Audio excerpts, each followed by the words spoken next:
That is just because of थोड़ा सा मेरे को भी आलस आ रहा था. So just bear with me. मेरे को थोड़ा बहुत लिखना पड़ेगा. That's it. Nothing else. So आज वाले में we're gonna try some more logical and a different problems. Last में अपन ने जिस टाइप की प्रॉब्लम्स देखी थी, इस सेशन में थोड़ी सी अपन डिफरेंट लेंगे, राइट. लॉजिकल ज्यादा है, इसका मतलब थोड़ा सा सोच के आंसर करना, राइट. एनालिटिकल थिंकिंग इन्वॉल्व होगा, राइट. जैसे पहला वाला एग्जांपल लेते हैं, ठीक है. So example number 1. So example number 1 में कहाँ से स्टार्ट करें? Let's say there are two people, A and B, right. Let's say I call them as Mr. A and Mr. B. So Mr. A made a statement that I have a coin, I have a very old coin, gold coin marked as 9 BC. So Mr. A says, I have a very old gold coin marked as 9 BC, right? मतलब coin के ऊपर लिखा है 9 BC. Mr. B said, Mr. B, my grandmother Sita was born on 29th February 1800. Now the question is, which of these two is saying truth? Right. So the question is, Mr. A says, I have a very old gold coin marked as 9BC. Mr. B said, my grandmother Sita was born on 29th February 1800. Right. So we have to figure out of A and B, right, which of these two is saying the truth, or if none of them is saying the truth, or both of them are saying the truth. Simple logic पे पूछा मैंने ये तो, right? Now, how much you know about things, that's it, and nothing else. Sir, A may be telling the truth, but B is lying. A is maybe telling the truth, but B is lying. क्यों भैया B क्यों झूठ बोल रहा है? The 1800 is not a leap year. 1800 is not a leap year. Nice. चलो तो अपन को एक तो मिला, right? So for sure Mr. B is lying. And why Harshvardhan 1800 is not a leap year?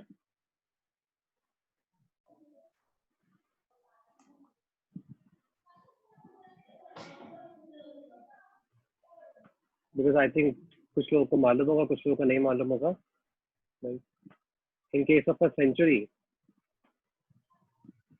right? जैसे 1800, 1700, 1600, 1500. In case of a century, we divide the year by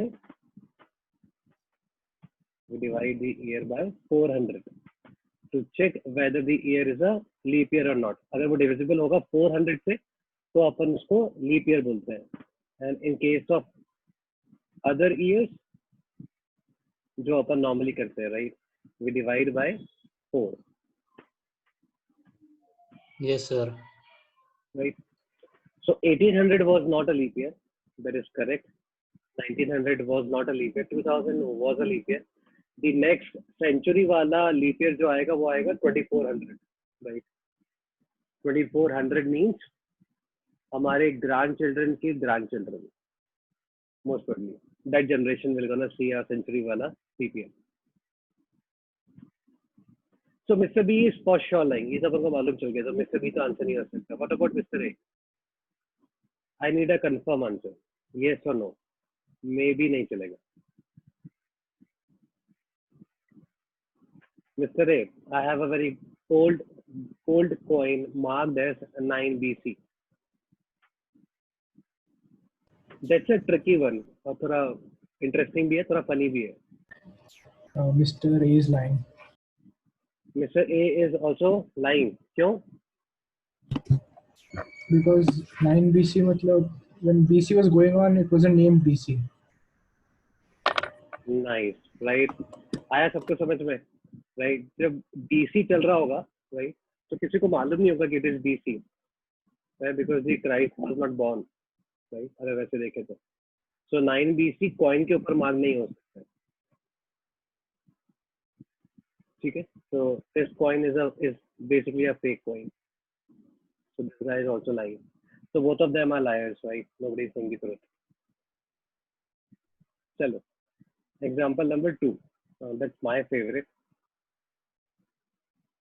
मतलब one of my favorites. Let's say there is a guy, Mr. A, ठीक है, Mr. A has 2 cubes, ठीक है, 2 cube है इसके पास, ऐसे मेरे को बनाने का जरूरत नहीं है, right? So this guy has 2 cubes, and using these 2 cubes, right, Mr. A को कैलेंडर की सारी डेट्स लिखनी है, right? मतलब कहानी कैसा है कि मिस्टर ए के पास 2 डाइस, मान लो 2 डाइस है, राइट, अभी तक उसने नंबर्स नहीं लिखे हैं, 2 डाइस है, और उन दोनों डाइस से उसको हर date, right, every date of the month, right, that is from 1 to 31, he should be able to write all the dates from 1 to 31. For example, अगर मान लो जैसे आज 15th है, तो 15th of August को वो क्या करेगा, 1 और दूसरे वाले डाइस का 5 इस तरह से रख देगा, so he can see कि today is 15th, right? So now my question is, on these 2 dice, right, what all numbers he should write? What all numbers he should write such that he should be able to represent, right, such that he should be able to represent all the dates. He should be able to represent all the dates,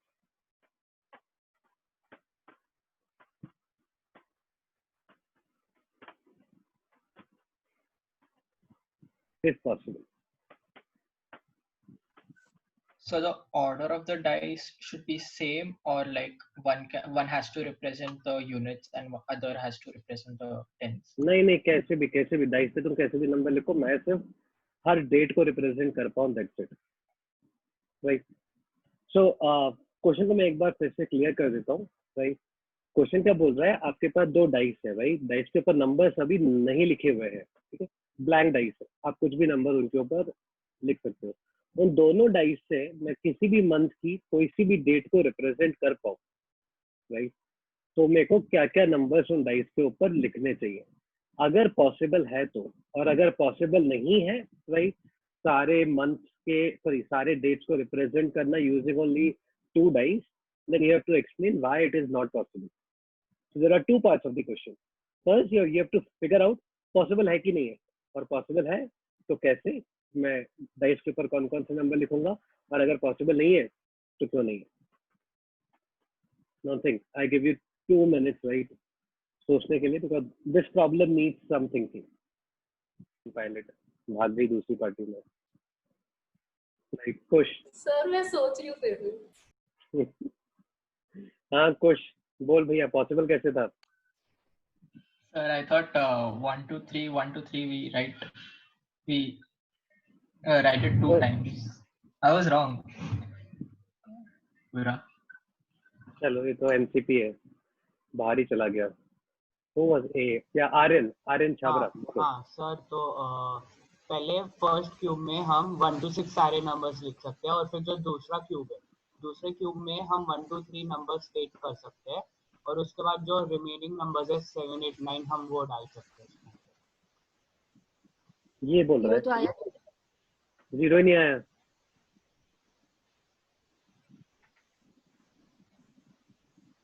tenth of August, 20 of August, या 5th of August, how will I write 5th of August?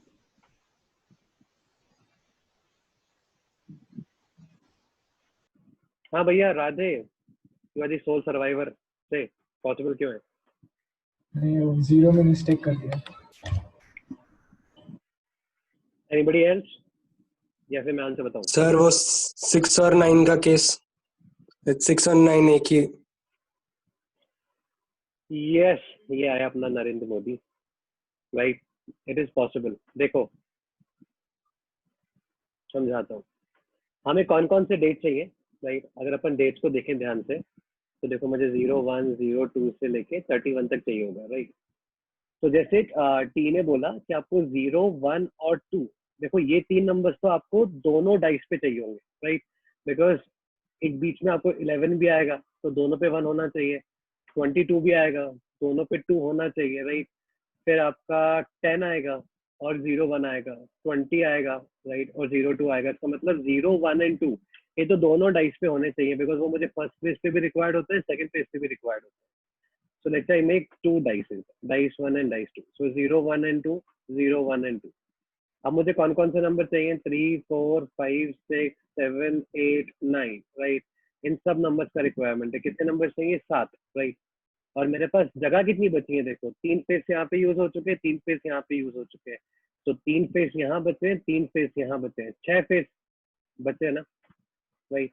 Now what Tanuj is saying कि sir आप 9 को use मत करो, right? 6 बचे हैं ना, इन numbers को यूज कर लो। 3, 4, 5, 6, 7, 8, राइट? क्यों? क्योंकि 6 का जब अपन उल्टा करेंगे, 6 का रेसिप्रोकल इज 9, राइट? तो अगर मेरे को 29 लिखना होगा तो मैं क्या करूंगा? 2 और सेकंड वाले डाइस पे जो 6 होगा उसको उल्टा कर देंगे, राइट? तो Indeed it is possible, right? और पॉसिबल होगा कैसे? सिर्फ एक लॉजिक से कि आपका 6 को ही आप 6 देखोगे, 6 को ही आप 9 देखोगे उस डाइस के ऊपर। याद करो यार, सबने लूडो सेकंड लेडर खेला है। जब 6 लिखा होता है डाइस पे तो यहाँ पे वो एक अंडरलाइन कर देता है ऐसे, ताकि तुम्हें 6 और 9 में डिफरेंशिएट कर पाओ। सॉरी, उसमें नहीं होता है, डाइस में नहीं होता है, ये किस में होगा? Uno में ऊनो में होता है। होता है। हाँ, ऊनो में होता है ये, राइट? ऊनो में लाइन के नीचे लिखा होता है 6 और 9 to differentiate between what is 6 and what is 9। Clear हुआ ये वाला क्वेश्चन सबको? चलो नेक्स्ट ट्राई करते हैं फटाफट से। सो एग्जांपल नंबर 3, एग्जांपल नंबर 3 में फिर से दो लोग चाहिए मुझे, मिस्टर ए ले लो और मिस्टर बी ले लो, ठीक है? ध्यान से सुनो क्वेश्चन क्या है। मिस्टर ए और मिस्टर बी एक टेबल के अक्रॉस बैठे और the table is a circular table, ठीक है? कुछ भी रेडियस ले लो, राइट? तो लेट्स से सर्कुलर टेबल का रेडियस इज 1 मीटर, ठीक है? कुछ भी ले लो, इट इज इररिलेवेंट कि कितना रेडियस है। सो रेडियस इज 1 मीटर, ठीक है? ना मिस्टर ए के पास में बहुत सारे पॉइंट्स हैं of radius 1 centimetre. Same is with mister B, right? Point of radius 1 centimetre, ठीक है? अब मिस्टर ए और मिस्टर बी दोनों आपस में गेम खेलते हैं। गेम कैसा है, राइट? कि हर बंदा, राइट, चाहे वो मिस्टर ए हो चाहे वो मिस्टर बी हो, ऑल्टरनेटिवली एक एक कॉइन टेबल पे रखता जाए, राइट? फॉर एग्जांपल जैसे मिस्टर ए का आया टर्न, तो मिस्टर ए एक coin, 1 coin, right, he will place 1 coin anywhere on the table, right? Now it's B turn, so Mr. B will also place 1 coin on the table. Then if Mr. A does, alternatively दोनों लोग एक एक coin table के ऊपर रखते जाएंगे। 2 condition follow करनी है। आप जब कॉइन को रखोगे तो कॉइन किसी दूसरे कॉइन के ऊपर नहीं होना चाहिए, it should be on the table, right? Secondly, coin table के सरफेस के बाहर नहीं होना चाहिए, टेबल के सरफेस के अंदर ही होना चाहिए। आया समझ में? मतलब आप किसी कॉइन को ना ऐसे नहीं रख सकते, दिस इज नॉट अलाउड। या फिर एक कॉइन यहाँ पे रखा हुआ है किसी ने, तो आप अपना वाला कॉइन ऐसे नहीं रख सकते। किसी ने ऐसा रखा है तो आप ऐसे रख सकते हो, यहाँ रखो, वहां रखो, जहां रखना है वहां रखो, ठीक है? तो इस तरह से गेम है, ठीक है? और इस गेम में वो हारेगा जो कॉइन नहीं रख पाएगा।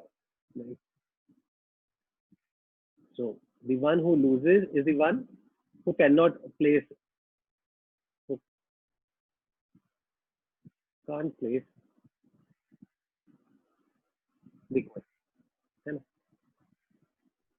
आया क्वेश्चन समझ में? गेम समझ में आया?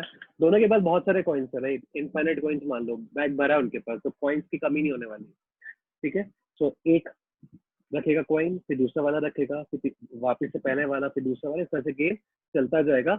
लास्ट में जो कॉइन को प्लेस नहीं कर पाया उस टेबल के ऊपर, that guy will lose, right. So mister A क्या बोलता है, मिस्टर बी को बोलता है कि यार if you want to start the game you can start the game, right? I won't mind, and you are basically Mr. B, ठीक है। तो मिस्टर ए ने तुम्हें बोला कि भैया अगर तुम्हें गेम स्टार्ट करना है तो कर लो, राइट, मेरे को तो कोई फर्क नहीं पड़ता, पोकर कोई भी स्टार्ट करे। माय क्वेश्चन है, क्या मिस्टर बी को गेम स्टार्ट करना चाहिए, राइट, या फिर उसको ये बोलना चाहिए कि ए तुम स्टार्ट कर लो? और अगर दोनों ही केस में बी का स्ट्रेटेजी क्या होना चाहिए ताकि बी इस गेम को विन कर जाए लास्ट में? क्वेश्चन हुआ क्लियर? तुम्हारे पास ऑप्शन है, राइट, कि या तो तुम फर्स्ट चांस प्ले करोगे या फिर तुम मिस्टर ए को बोल सकते हो कि mister A you start the game, right.